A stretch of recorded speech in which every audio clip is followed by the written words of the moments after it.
Assalomualaikum obunachilar. Mana o'tgan safar meniga g'isht teruvdim. Itib o'tmasin deb g'isht bilan to'sib chiqardim. Bugun endi shuni suvoq qilamiz. Obunachilar, layklar bangillatib turasizlar, paddishka qilib turasizlar. O'tgandan keyin ko'rasizlar obunachilar, mana shu yerda suvoq qilamiz. Mana shuog'imiz ham o'z nihoyasiga yetdi mana. Qalay chiqibdi. Kommentda fikrlaringizni yozib qoldiraverasizlar.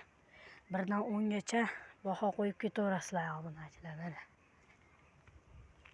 Endi obunachilar mana ip turgan tevasiga nima o'qisam bo'ladi? Maslahat beringlar kommentda. Biror nima bilan to'samiz? Maslahatlarni qoldirsalaring, men shunga qarab bekitaman. Obunachilar, sizlarga ham rahmat. Mana bitti.